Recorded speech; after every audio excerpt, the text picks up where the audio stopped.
Okay, so Muriel, what about your family? Did your dad have to go to war or? No, my dad worked for Post Office Telephones as an engineer, and so he didn't have to go to war. He did something quite interesting, that he realised that there was only one cable between France and England when it was coming up to the time of Dunkirk, when they were going to evacuate the troops from France.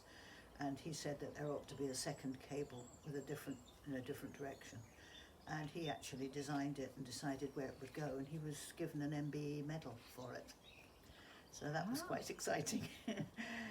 But we didn't have any other close relatives who were in the war at all. My mother died at the beginning of the war, but that was really because it was pre-antibiotics and she had pneumonia. And 18 months later I got a very nice stepmother, so that was good. So we were a good family, I think, and I was very close to my dad and used to like helping him in the workshop. He was good at making things, and my brother had been very fond of our own mother, and I think find it more difficult than I did to get through that. So your father was awarded a medal? Yes. But an MBE? An MBE, yeah. When was that? It must have been about 1942, I think. Yes, it was before we lived in London, because I remember they travelled up to London for the investiture. And were you there? No, they only got 2 tickets, and my aunt, I think it was, yes, my aunt and my stepmom went with Dad.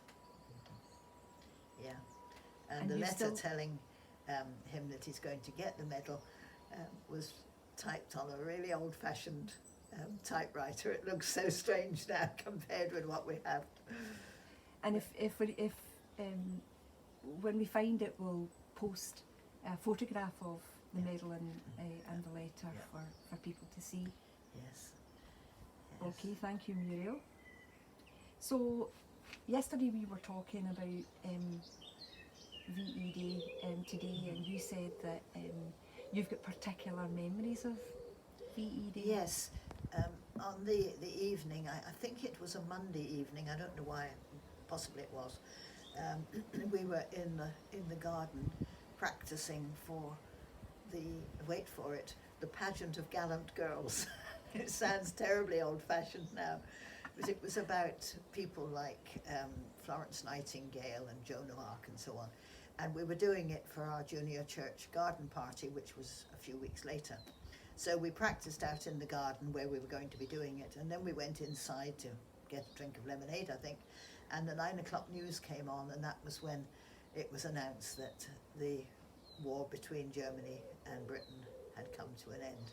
So you can imagine that we were very excited about that. Even more excited when we were told that schools would be closed the next day, so we were getting a day off.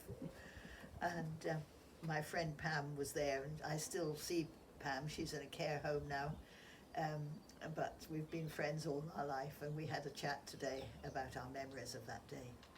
And what did she say that day when that evening when it was announced about school being closed? Yes, she said even though school was cancelled, she would still go. I don't think she did. She lived very near the school, but that was Pam. And what actually happened on VE Day? Do you remember, were there particular celebrations in? Yes, we had a street party, and all the kids went to it. I think the ladies in the area, because we did know that the end of the war was coming. You know, it was known that it wouldn't be very much longer, and I think they'd probably planned it before. Anyway, somebody came with jelly. Now, jelly was not available during the war, and she had kept it all the time. And we had jelly, which was a real treat to us. It was something that children really liked. It was very special. And the other thing that we had, somebody else had kept sparklers, because again, of course, fireworks weren't allowed. So we all got a sparkler to wave, and that was our street party. And the other thing I remember about that day was that when the 6 o'clock news came to an end, the announcer said, and now we have something that you haven't had for a long time, and that's the weather forecast. Because of course the weather forecast couldn't be announced because it might have helped the enemy. It wasn't anything, I mean, weather forecasting wasn't anything like it is now, but at least he told us a little bit, and I always remember that. So I think that's most of my memories of that time. And what age were you on I was Date? 13.